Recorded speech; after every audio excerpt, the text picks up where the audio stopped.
Asalaamu calaykum waraxmatullahi wabarakaatu. Soo dhawaada saaxiibayaal. Maanta cashirkan waxaan ku baraynaa sida loo sameeyo Zoom sida muuqaalkan oo kale.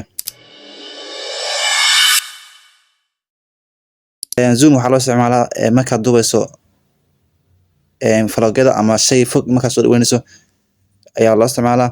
Marka waxaan isticmaalaynaa taleefankeenna. Sidoo kale waxaan isticmaalaynaa application loo yaqaano CapCut. Marka horeysa muuqaalka markaad soo gashato waxaan sameynaa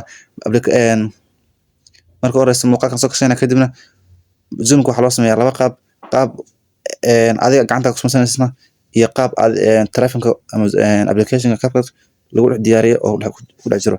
Laba qaab waan tusaynaa. Qaabka horeeya waa qaabka taleefanka ama applicationka ku diyaarsan yahay. Muuqaalka dooranaysa kadibna waxaad tagaysaa meesha ku qoran tahay animation taabato.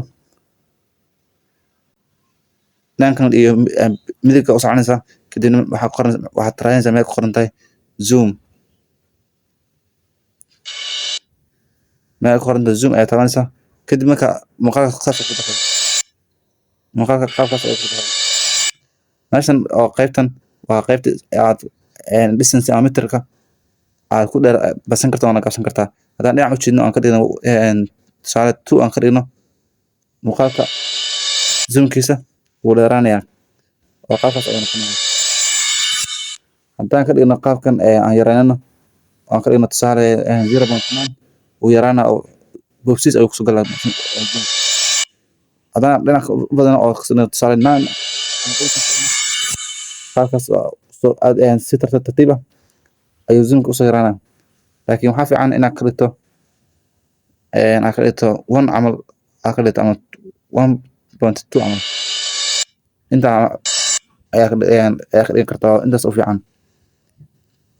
Sidoo kale Zoomka meel kasta lama isticmaalo waxaa loo isticmaalaa markaad shay aad bartilmaameedso ama shay aad rabto si gooni ah inaad u soo dhaweyso aad kamarada oo soo dhabixiso. Kaas ayaa loo isticmaalaa Zoom. Taas waa qaybta koowaad. Qaybta labaadna waxa waaye qayb aad gacanta ku samaysanayso. Qaybtan waxaan isticmaalaynaa keyframe. Waxaan sameynaa marka horeysa muuqaalka ayaan wax yar ka jaraynaa. Qaybta hore aan ka jaraynaa. Waan kala jaraynaa kadibna waxaan sameynaa keyframe-ka kadibna markaan wax yar soconaynaa kadib waxaan rabnaa inaan soo dhaweyno kabaha weji ninka aan qarino. Waxaan sameynaa marka ninka saashada ayaan laba gacan ku qabanaynaa kadibna waa soo dhaweynaynaa ilaa ninka madaxiisa uu qarsamo kabahana ay muuqdaan. Kadib suuq ku sabaxan firino adarana muuqaalka kadib qaabkaas ayuu noqday. Kabay bis ayaa muuqda ninkii wejigiisana uu qarsamay. Kaas waxaa la lahaa gacanta ayaa ku samaysan oo customization way gacanta Zoom aad gacanta ku samaysanayso way.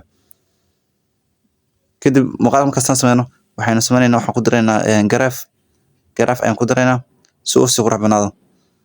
Qaybtan ay taabanayso oo keyframe-ka dhinacanka ah waa taabanaysa kadibna waxaan taabanaynaa mid ku qoran tahay ease in 1 ay ku qoran tahay.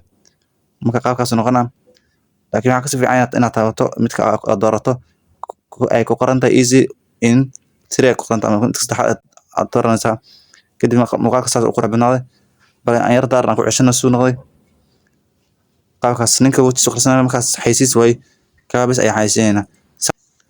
Saa muuqaalka dib u celino waxaan sameeynaa waxaan ka sameeynaa keyframe-ka kadibna gacantan ayaan dib u celinaa anagoo gacan control oo qalcusmeyn ilaa wejiga ninka uu soo muuqdo.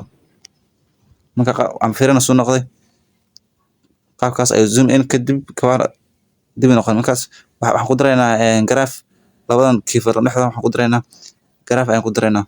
Graph waxaan ku daraynaa midka qoranta easy in 1 kadib aan soo noqdo aan fiirino qaabkaas zoom kadibna ninka kabis dib noqonaya. Loo sameeyaa zoom in iyo out. Kan waa in oo muuqaalka soo dhawaanay kan marka labaanay waxa la out oo gadaal ayuu baxaya.